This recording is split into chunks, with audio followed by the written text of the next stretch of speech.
الحمد لله رب العالمين، والصلاة والسلام على سيد المرسلين مولانا محمد وآله وأصحابه أجمعين، أما بعد. فقد قال الله سبحانه وتعالى: أعوذ بالله من الشيطان الرجيم، بسم الله الرحمن الرحيم.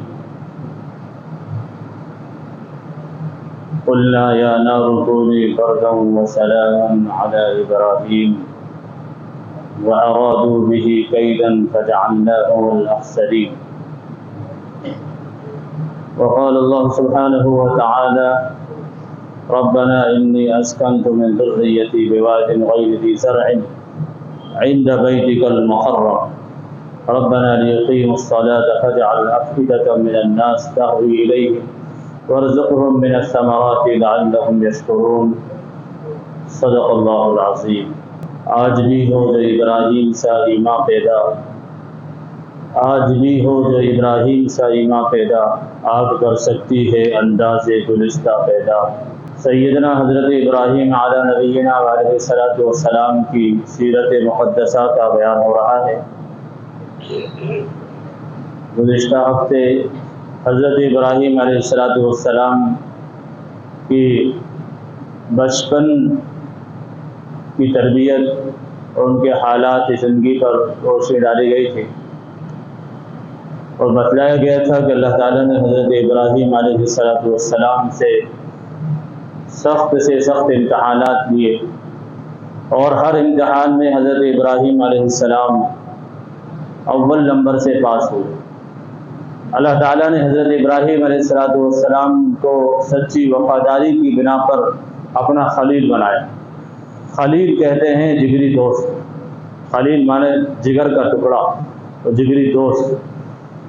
اللہ تعالیٰ نے حضرت ابراہیم علیہ الصلوۃ والسلام کے بارے میں فرمایا: واتخذ اللہ ابراہیم خلیلا، کہ اللہ تعالیٰ نے ابراہیم کو اپنا خلیل بنا لیا. اتنی قربت حاصل کر لی حضرت ابراہیم علیہ الصلوۃ والسلام نے اپنی وفاداری سے. سخت سے سخت، کڑے سے کڑے امتحان حضرت ابراہیم علیہ السلام سے لیے گئے. ہر امتحان میں ابراہیم علیہ الصلوۃ والسلام نے پاس ہو کر دکھایا. کسی امتحان میں آپ پسو پیش نہیں ہوئے. چنانچہ بتلایا گیا تھا کہ حضرت ابراہیم علیہ الصلوۃ والسلام کے لیے ایک بڑا امتحان یہ تھا کہ ابراہیم علیہ الصلوۃ والسلام جس قبیلے کے اندر، جس خاندان کے اندر، اور جس معاشرے، سماج، سوسائٹی کے اندر پیدا ہوئے ہیں، وہ ساری کے ساری سوسائٹی اور سماج بت پرستی کے اندر اور شرک کے اندر مبتلا ہے. ایسے شرکیہ ماحول کے اندر آپ نے آنکھیں کھولی، لیکن ایسے شرک بھرے ماحول میں حضرت ابراہیم علیہ الصلوۃ والسلام نے اپنے دامن توحید کو شرک سے بچایا. ہمیشہ کبھی آپ شرک کے اندر مبتلا نہیں ہوئے. چنانچہ واقعہ بیان کیا گیا کہ حضرت ابراہیم علیہ الصلوۃ والسلام نے اپنی قوم کو سمجھانے کے لیے ستاروں کو دیکھا، کیونکہ عام طور سے وہ قوم ستاروں کی پرستش کرتی تھی، چاند کی پرستش کرتی تھی، سورج کی پرستش کرتی تھی. حضرت ابراہیم علیہ الصلوۃ والسلام نے ستارے کو دیکھا. فلما جن علیہ اللیل رأى کوكبا قال هذا ربی، کہا یہ میرا رب ہے. جب ستارہ نظر آیا، جب وہ بھی فلما افلا، تو وہ بھی جب غائب ہو گیا، تو فرمایا لا احب الافلین، میں غائب ہونے والے کو پسند نہیں کرتا. یہ میرا رب کیسے ہو سکتا ہے جو وقت مقررہ سے ایک سیکنڈ بھی نہیں رک سکتا، جو وقت ہے اس پر غائب ہو گیا. یہ میرا رب نہیں ہو سکتا، یہ تو وقت کا پابند ہے. پھر فرمایا، قرآن کریم بیان کرتا ہے کہ انہوں نے چاند کو دیکھا. فلما رأى القمر بازغا قال هذا ربي قال لئن لم يهدني ربي لأكونن من القوم الضالين. جب چاند کو دیکھا، چاند بھی غائب ہو گیا. تو فرمایا کہ اللہ، اے میرے رب، اگر آپ نے مجھے ہدایت نہیں کی تو میں تو گمراہوں میں سے ہو جاؤں گا. اس کے بعد جو ہے صبح ہوئی، آپ نے سورج کو دیکھا، کہا قال فلما رأى الشمس قال هذا ربي هذا اکبر، یہ میرا رب ہے، یہ سب سے بڑا، یہ رب ہو سکتا ہے. لیکن جب سورج فلما افلت، جب وہ بھی غائب ہو گیا سورج کا، قال یا قوم، اے میری قوم کے لوگوں سن لو، انی بریء من المشرکین، میں شرک کرنے والوں میں سے نہیں. انی وجہت وجہی للذی فطر السماوات والارض حنیفا وما انا من المشرکین، میں تو اپنا رخ اس ذات کی طرف کرتا ہوں جو زمین و آسمان کو جس نے پیدا کیا.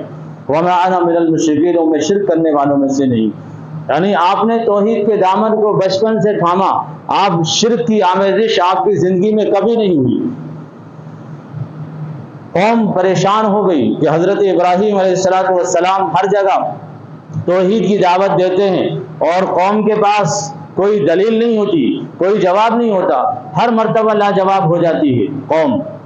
پھر وہ ایک موقع میلے کا آیا، گزشتہ ہفتے بیان کیا کہ وہ میلے کے موقع پر بھی حضرت ابراہیم علیہ السلام حاوی ہو گئے، کہا تم کن کی عبادت کرتے ہو جو نہ سن سکتے ہیں نہ دیکھ سکتے ہیں، اف لکم ولما تعبدون، افسوس ہے تم پر، تم ایسے کی عبادت کرتے ہو جو اپنا بچاؤ بھی نہیں کر سکتے۔ وہ سب آڑے ڈلے ہوئے ہیں، وہ کسی کا اپنا بچاؤ نہیں کر سکتے، وہ کسی کا کیا بچاؤ کریں گے۔ اس طرح کی باتیں کہیں تو قوم شرمسار ہو گئی، انہوں نے گردنیں جھکا لی، فرجعوا الی انفسہم فقالوا انکم انتم الظالمون۔ فرمایا قرآن حکیم نے کہ انہوں نے اپنی گردنیں جھکا لی، بہت اپنے آپ میں شرمندہ ہوئے، پانی ہو گئے۔ اس کے بعد یہ بات رفتہ رفتہ نمرود کے پاس پہنچی۔ نمرود اس وقت کا خدائی کا دعویٰ کرنے والا شخص تھا۔ نمرود کو جب یہ بات پہنچی تو نمرود نے حضرت ابراہیم علیہ السلام کو طلب کیا کہ وہ کس خدا کی دعوت دیتے ہیں۔ کہا ابراہیم تم کس خدا کی دعوت دیتے ہو؟ خدا تو میں ہوں۔ حضرت ابراہیم علیہ السلام نے دلیل دی، فرمایا میں اس خدا کی، اس پروردگار کی، اس خالق کی عبادت کرتا ہوں، اس خالق کو رب مانتا ہوں جس نے جو زمین و جو موت اور حیات کا مالک ہے۔ کہا کہ اچھا، تو اس نے پھر 2 قیدیوں کو بلایا، جو بے قصور تھا اس کو تو اس نے قتل کر دیا، اور جو قصوروار تھا اس کی جان بخشی کر دی، اور کہا کہ یہ تو میں بھی کرتا ہوں۔ حضرت ابراہیم علیہ السلام سمجھ گئے کہ اس کی سمجھ میں آنے والا نہیں ہے، اس کی عقل موٹی ہو چکی ہے، یہ ایسے نہیں سمجھے گا۔ حضرت ابراہیم علیہ السلام نے دوسرے طریقے سے اس کو لیا اور کہا فإن اللہ یأتی بالشمس من المشرق فأتی بها من المغرب، کہ میرا پروردگار تو وہ ہے جو سورج کو مشرق سے نکالتا ہے مغرب میں ڈبوتا ہے، فأتی بها من المغرب، اگر تو رب ہے جیسا کہ تیرا دعویٰ ہے تو سورج کو مغرب سے نکال کے بتا دے۔ فبہت الذی کفر، قرآن کہتا ہے کہ وہ کافر، وہ کفر کرنے والا، وہ ہکا بکا رہ گیا، اس کے پاس کوئی جواب نہیں تھا۔ خیر قوم کے لیے بڑی ذلت کی بات تھی، حضرت ابراہیم علیہ السلام اکیلے آدمی ہیں لیکن ببانگ دہل وہ توحید کی دعوت دے رہے ہیں اور قوم کے پاس کوئی جواب نہیں ہے ان کے شرک کا، کوئی دلیل نہیں ان کے شرک کی ان کے پاس۔ تو یہ مشورہ کیا وانصروا آلہتکم، کہ میری قوم کے لوگوں ایسا کرو کہ اپنے معبودوں کو ناراض کر دیا ہے انہوں نے، اگر ہم نے اپنے معبودوں کو ناراض کر دیا ہے، ہمارے معبودوں کے ساتھ یہ ہوا اور ہم نے کچھ بھی نہیں کیا، اگر ہمیں معبودوں کو خوش کرنا ہے تو ابراہیم کو سزا دینا پڑے گی، ابراہیم کو سزا دینا پڑے گی۔ چنانچہ نمرود کے دربار میں یہ تجویز پیش ہوئی کہ ابراہیم کو آگ کے اندر ڈالا جائے۔ یہاں تک کا واقعہ گزشتہ ہفتے بیان کیا تھا۔ اب جو حضرت ابراہیم علیہ السلام کو آگ میں ڈالنے کا واقعہ پیش آیا، سب نے یہ رائے پسند کی اور یہ تجویز پاس ہو گئی کہ ابراہیم کو آگ میں ڈالنے کی سزا دی جائے گی۔ چنانچہ ابراہیم علیہ السلام کو آگ میں ڈالنے کے لیے آگ کو جلایا گیا، اور جب یہ اعلان ہوا کہ تم اپنے معبودوں کو خوش کرنے کے لیے ان کی مدد کرو، یعنی ابراہیم کو سزا دو سخت، جب جا کے تمہارے یہ معبود ناراض ہو گئے خوش ہوں گے، تو سب نے یہ کیا کہ ابراہیم علیہ السلام کے لیے جو آگ جلائی گئی اس کا افتتاح ہوا تو لوگوں نے اس کے اندر کسی نے تیل ڈالا، کسی نے لکڑیاں ڈالی اور کسی نے پرانے کپڑے ڈالے۔ الغرض جو کوئی بھی اس زمانے کے اندر کوئی منت مانتا تھا تو یہ منت مانتا تھا کہ ابراہیم کے لیے جو آگ جلائی جا رہی ہے، جس کو دہکایا جا رہا ہے، اس آگ کے اندر میں اتنی لکڑیاں ڈالوں گی یا ڈالوں گا۔ یہ منتیں عورتیں اور مرد مانا کرتے تھے، اور بہت ہی خطرناک وہ آگ ہو گئی، اس کی لپٹیں آسمان کو چھو رہی تھی، اس کے اوپر سے کوئی پرندہ گزر نہیں سکتا تھا، گزرتا تو وہ اسی کے اندر گر کر جل جاتا، بھن جاتا، کسی کی مجال نہیں تھی کہ اس آگ کے قریب بھی پہنچ سکے۔ اتنی خطرناک، اتنی زبردست آگ حضرت ابراہیم علیہ السلام کے لیے جلائی گئی۔ جب اس آگ کو جلایا گیا اور ابراہیم علیہ السلام کو آگ میں ڈالنے کا وقت آ گیا، وقت طے ہو گیا، تاریخ طے ہو گئی، میدان طے ہو گیا، سب لوگوں کو دعوت دی گئی، وہاں سارے لوگ خوش ہیں کہ آج جو ہے وہ توحید کا سکہ جو اتنے دن سے چلایا جا رہا تھا، اس کی کوششیں جاری تھی، آج وہ ہمیشہ ہمیشہ کے لیے وہ توحید کا ولولہ ختم ہو جائے گا، وہ توحید کا ابراہیم کا جوش ختم ہو جائے گا، اور وہاں شیطان بھی خوش ہے اور وہاں شرک کرنے والے بھی خوش ہیں۔ خوشیاں منا رہے ہیں کہ حضرت ابراہیم علیہ السلام کا آج جو ہے اختتام ہے، آج ان کا اینڈ ہو جائے گا، ان کا قصہ ختم ہو جائے گا۔ اب حضرت ابراہیم علیہ السلام کو اس آگ میں ڈالنے کی باری آئی تو کسی کی یہ ہمت نہیں تھی کہ ان کو پکڑ کر آگ کے اندر ڈال سکے۔ کیوں؟ اس لیے کہ آگ تھی ہی اتنی خطرناک، ہو کسی کی اس کے قریب جانے کی ہمت نہیں تھی۔ تاریخ کے اندر لکھا ہے کہ یہ بات شیطان نے سجھائی ان کو کہ ایسا کرو، ان کے لیے من جنیق بناؤ، عربی کے اندر کہتے ہیں گشاکا، جو کھیلتے گشاکا جو ہوتا ہے وہ گوپیا گشاکا، وہ بنایا جائے اور اس کے اندر ابراہیم کو بٹھایا جائے، پھر اس کے ذریعے سے ابراہیم کو آگ کے اندر پھینکا جائے۔ چنانچہ وہ شیطان کی سجائی ہوئی بات سب کو پسند آ گئی اور اسی طرح کیا گیا۔ حضرت ابراہیم علیہ السلام کو من جنیق کے ذریعے سے آگ کے اندر ڈالا گیا۔ وہاں اللہ تبارک و تعالیٰ نے آگ کو حکم کر دیا کہ آگ خبردار، اگر میرے خلیل کا ایک بال بھی باقی ہو جائے۔ چنانچہ حضرت ابراہیم علیہ السلام کو ڈالا گیا تو وہ آگ جس کے اندر جلانے کی صلاحیت ہے اللہ نے رکھی ہے۔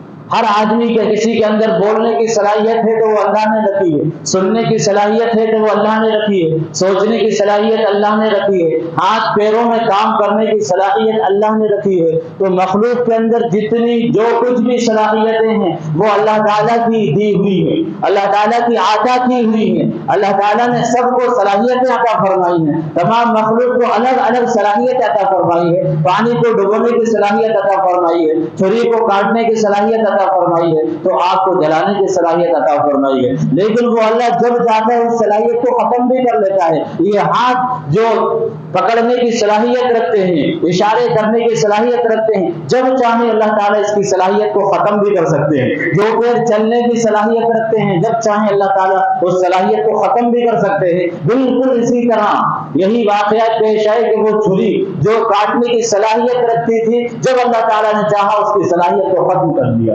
اسی طرح وہ آگ جو جلانے کی صلاحیت رکھتی ہے، اللہ تعالیٰ نے چاہا تو اس کی صلاحیت کو ختم کر دیا اور حکم دے دیا اللہ تعالیٰ نے آگ کو، قلنا یا نار کونی بردا وسلاما علی ابراہیم۔ اللہ فرماتے ہیں ہم نے کہا اے آگ ٹھنڈی ہو جا سلامتی کے ساتھ ابراہیم پر۔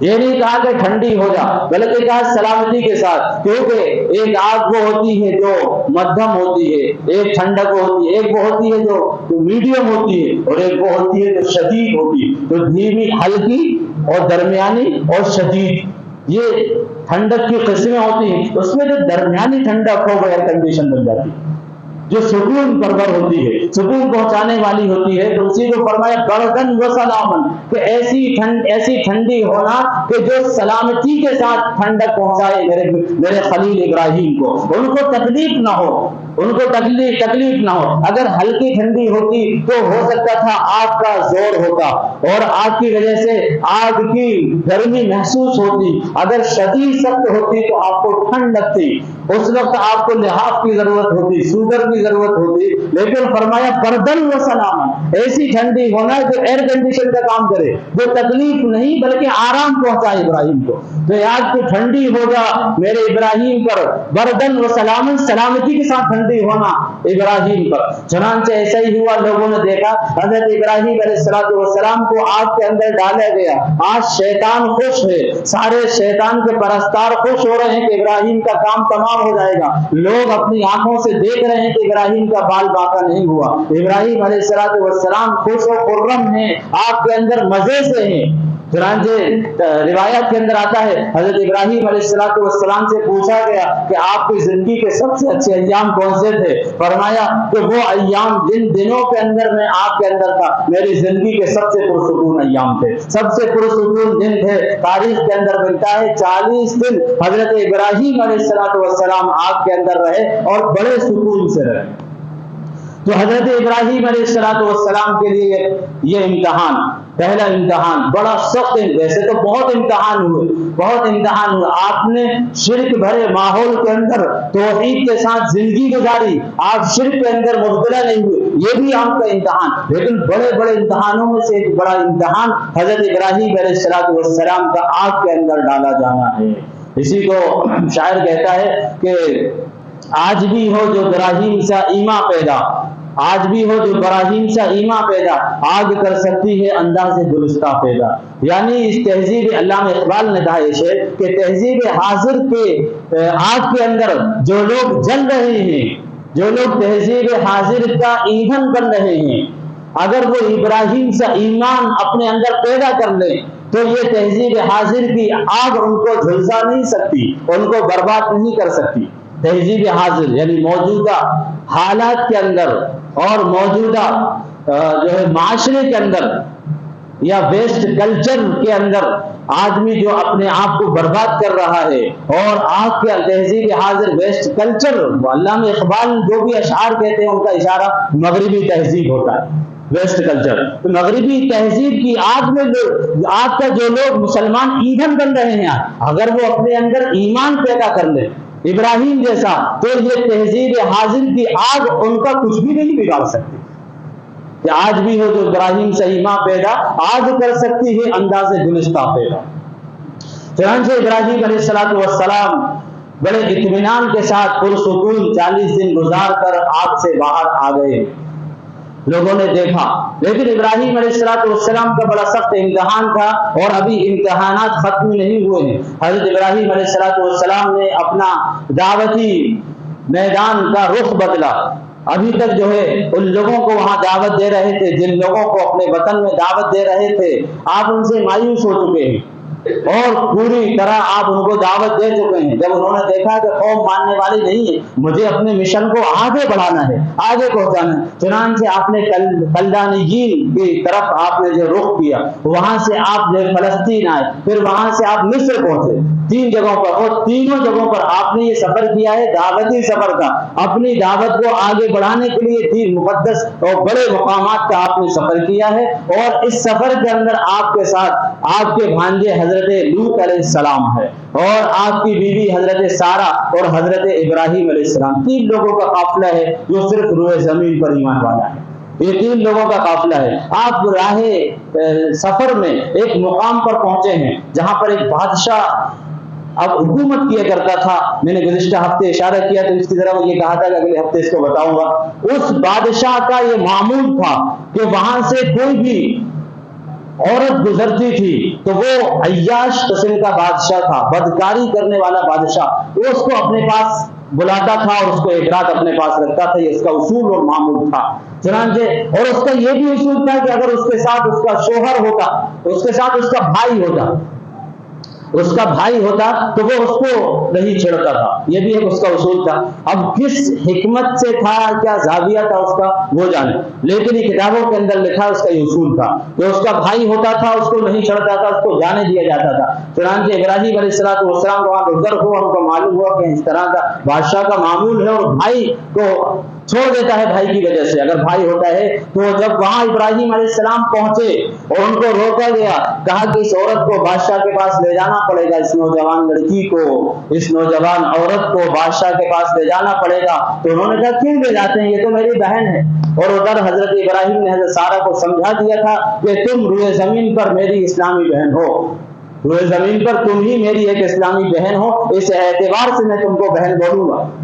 یہ سمجھا دیا تھا پہلے، یہ تو میری بہن ہے. لیکن یہ بات بادشاہ تک پہنچی، پھر بھی اتنی وہ بہت خوبصورت تھی، بادشاہ نے ان کو طلب کیا، اپنے پاس بلایا، باوجود اصول کے اس نے اصول کو توڑا، اپنے پاس بلایا بند کمرے کے اندر، اور اس نے اپنے ہاتھ بادشاہ نے اپنے ہاتھ حضرت سارہ کی طرف بڑھائے ہیں تو وہ اپاہج ہو گیا. وہ ایسا ہو گیا جیسے کسی کو لقوہ ہو جاتا ہے، اس کے ہاتھ شل ہو گئے. پھر اس نے توبہ کی اور اس کا ہاتھ صحیح ہو گیا، لیکن پھر نیت خراب کی، پھر ہاتھ بڑھایا، پھر جو ہے اس کے ہاتھ شل ہو گئے. 3 مرتبہ ایسا ہی ہوا تو وہ سمجھ گیا کہ یہ کوئی معمولی عورت نہیں ہے، یہ کوئی نیک خاتون ہے. پھر اس نے اس سے امپریس ہو کر، اس سے متاثر ہو کر حضرت حاجرہ جو اس کی ایک باندھی تھی ان کو ہدیہ دیا حضرت سارہ کو کہ یہ جو ہے میری طرف سے بہت نیک خاتون ہے، یہ میں ان کو ہدیہ دیتا ہوں. پھر حضرت سارہ نے حضرت حاجرہ جو ان کو ہدیہ میں ملی تھی وہ حضرت ابراہیم کو گفٹ کر دی، ہدیہ میں دے دی. پھر حضرت ابراہیم علیہ السلام نے حضرت حاجرہ سے نکاح کیا. یہ ایک واقعہ ہوا، حضرت حاجرہ سے نکاح ہوگا. اس کے بعد کچھ دنوں کے بعد ان کی شادی ہوئی، بچہ ہوا. ابھی تک کوئی اولاد نہیں ہے حضرت ابراہیم علیہ السلام کے. ابھی تک کوئی اولاد نہیں ہے۔ تیسرا امتحان، دوسرا امتحان حضرت ابراہیم علیہ السلام کا شروع ہونے جا رہا ہے۔ پہلا امتحان تو آپ کا آگ میں ڈالا جانا، دوسرا امتحان کا ہجرت کرنا، جو ابھی میں نے بتایا ہجرت، جو آپ نے اپنے وطن عزیز کو چھوڑا اور ہجرت کی، یہ آپ کا دوسرا بڑا امتحان ہے۔ اور تیسرا امتحان اب اولاد کی شکل میں ہونا جا رہا ہے۔ حضرت ابراہیم علیہ السلام کوئی اولاد نہیں ہے، لیکن حضرت ابراہیم علیہ السلام اللہ کی قدرت کے مظاہر دیکھ چکے ہیں، اللہ تبارک و تعالیٰ کی قدرت کاملہ کا آپ جو ہے نظارہ دیکھ چکے ہیں کہ اللہ تعالیٰ کتنی بڑے قدرت والے ہیں۔ جب آگ کے اندر ڈالا گیا تو اللہ تعالیٰ نے اس وقت بچا لیا، اور اللہ تعالیٰ نے شرک کے ماحول میں حضرت ابراہیم علیہ السلام کو بچا لیا، اللہ تعالیٰ نے حضرت سارہ کو بچا لیا، ان کی پاک دامانی کی حفاظت کی۔ یہ سب مظاہر قدرت کے باری تعالیٰ تو حضرت ابراہیم علیہ السلام دیکھ چکے ہیں۔ اب انہوں نے اللہ تعالیٰ سے بڑھاپے کی حالت میں، روایات کے اندر، تاریخ کے اندر ملتا ہے، تاریخ روایات کے اندر کہ حضرت ابراہیم علیہ السلام کی عمر مبارک 86 سال ہو چکی ہے، 86۔ ابھی تک ان کی کوئی اولاد نہیں ہے۔ اب حضرت ابراہیم علیہ السلام نے اللہ سے دعا کی اس امید کے ساتھ وہ خدا، وہ پروردگار ہر چیز پر قادر ہے، وہ اس پر بھی قادر ہے کہ مجھے بڑھاپے میں اولاد عطا فرما دے۔ چنانچہ انہوں نے دعا کی، رب هب لی من الصالحین، یا اللہ مجھے صالح اور نیک اولاد عطا فرمائیے۔ اللہ تعالیٰ کی طرف سے یہ قبولیت کی گھڑی تھی۔ اللہ تعالیٰ چاہتے تھے کہ میرے خلیل دعا مانگے، اس لیے ان کے ذہن کے اندر امنگ پیدا ہوئی، ان کے دل کے اندر امنگ پیدا ہوئی، ان کے دل کے اندر داعیہ پیدا ہوا۔ انہوں نے دعا کی اور باری تعالیٰ کو اس کو قبول کرنا تھا، اس لیے اس کو شرط قبولیت سے نوازا، اور فوراً اللہ تعالیٰ نے فرمایا فبشرناہ بغلام حلیم، اے ابراہیم ہم نے تم کو ایک حلیم بردبار لڑکے کی خوشخبری دی۔ اب یہاں پر سوال پیدا ہوتا ہے، حضرت ابراہیم علیہ السلام نے تو صالح لڑکا مانگا تھا، رب هب لی من الصالحین، لیکن باری تعالیٰ جو خوشخبری دے رہے ہیں اور بشارت دے رہے ہیں، اس میں فرما رہے ہیں فبشرناہ بغلام حلیم، کہ ہم نے تم کو حلیم یعنی بردبار، برداشت کرنے والا، حلیم المزاج بچہ ہم آپ کو عطا فرمائیں گے، اس کی ہم آپ کو خوشخبری دیتے ہیں۔ تو مانگا صالح کا اور حلیم لڑکے کی خوشخبری دی۔ یہ اشارہ تھا اس بات کی طرف کہ یہ لڑکا صالح تو ہوگا ہی، لیکن ساتھ میں یہ بہت برداشت کرنے والا اور بڑا مجاہد ہوگا، بہت قربانی دینے والا اور حالات میں برداشت کرنے والا، برداشت کرنے کی صفت اس کے اندر بہت اچھے طریقے سے پیوست ہوگی، بہت اچھی یہ حلم والی صفت اس کے اندر ہوگی، اور اشارہ تھا وہ قربانی کے واقعے کی طرف۔ اس لیے اللہ تعالیٰ نے صالح سے بڑا انعام ان کو حلیم کا عطا فرمایا۔ حضرت ابراہیم نے اپنی شایان شان مانگا، اللہ نے آپ کو اپنی شایان شان عطا فرمایا۔ چنانچہ بڑھاپے کی حالت میں اولاد پیدا ہو، حضرت اسماعیل علیہ السلام پیدا ہوئے، اور بڑے خوبصورت تھے، بڑے خوبصورت ہیں۔ ظاہر بات ہے آگے چل کے ان کو نبی بننا ہے، اور جو نبی ہوتا ہے وہ بچپن سے ہی بہت خوبصورت بھی ہوتا ہے اور بہت خوبصورت بھی ہوتا ہے۔ اللہ تعالیٰ نبوت کی صفات اس کے اندر رکھتے ہیں، اور جو اس کے اندر عیب نہیں رکھتے اللہ تعالیٰ، جیسے بھینگا ہونا، کانا ہونا، بہت سے ایسے عیب ہیں، ان عیبوں سے اللہ تعالیٰ تو نبی کو اپنے پاک رکھتے ہیں۔ جو عیب لوگوں کو دیکھنے میں برے لگتے ہیں، عیبوں سے اللہ تعالیٰ نبیوں کو اس طرح پاک رکھتے ہیں۔ تو بچپن سے ہی آپ خوبصورت تھے، آپ جو ہے بڑے ابھی شیر خوار بچے ہیں۔ اللہ تعالیٰ نے جو ہے امتحان لیا، تیسرا امتحان بڑا سخت امتحان ہے، بڑا سخت امتحان۔ اللہ تعالیٰ نے کہا ابراہیم اب آپ اپنے اس بچے کو بواد غیر ذی زرع عند بیتک المحرم، اپنے اس بچے کو اور بیوی کو دونوں کو آپ جو ہے وہ ایک جگہ لے جائیے جہاں پر آگے چل کے کعبہ بننا ہے، بیتک بواد غیر ذی زرع، وادی غیر ذی زرع میں یعنی اس سرزمین پر لے جائیے جو کھیتی کرنے کے قابل نہیں ہے، جو ریتیلی زمین ہے، سنگلاخ زمین ہے، پانی کا نام و نشان نہیں ہے، انسان وہاں پر کوئی بھی نہیں ہے، ایسے سنگلاخ اور ریتیلی زمین پر جانے کا حکم ہوا جس کو آگے چل کر مکہ المکرمہ بننا ہے۔ جہاں امتحان کتنا بڑا تھا کہ بیوی بھی گئی، بچہ بھی گیا، اور کہاں جانے کا حکم آپ نے ذرا بھی نہیں سوچا. بیوی بچے سے یہی تو آپ کی صفت تھی. اللہ کا حکم تھا, اس میں سوچنے کی کوئی بات نہیں ہے. فوراً اپنی بیوی بچوں سے کہا تیار ہو جاؤ. بیوی بچے فرمانبردار ہیں, تیار ہو گئے اور وادی غیر ذی زرع پہنچ گئے اور وہاں ان کو چھوڑ دیا. ابھی تک حضرت ابراہیم کو بھی نہیں پتا کہ یہاں چھوڑ کر مجھے واپس جانا ہے. وہ تو یہ سمجھ رہے تھے کہ یہاں مجھے بھی رہنا ہے ساتھ میں, ابھی تو یہی سمجھ رہے ہیں. لیکن ابراہیم علیہ السلام بیوی بچوں سے کچھ دور ہوئے, لکڑیاں وغیرہ لینے کے انتظام میں وہ گئے تھے. ایک پہاڑ آیا اور وہاں آپ جب نظروں سے اوجل ہو گئے, اللہ نے کہا ابراہیم یہیں سے آپ چلے جائیے, بیوی بچوں کو یہیں چھوڑیے. بڑا سخت امتحان, بیوی بچوں کو یہیں چھوڑیے, آپ چلے جائیے. آپ چلتے چلے گئے, یعنی اللہ کے حکم کے آگے آپ نے اپنا سر جھکا لیا اور وہاں سے واپسی کے لیے آپ آمادہ ہو گئے اور چل دیے.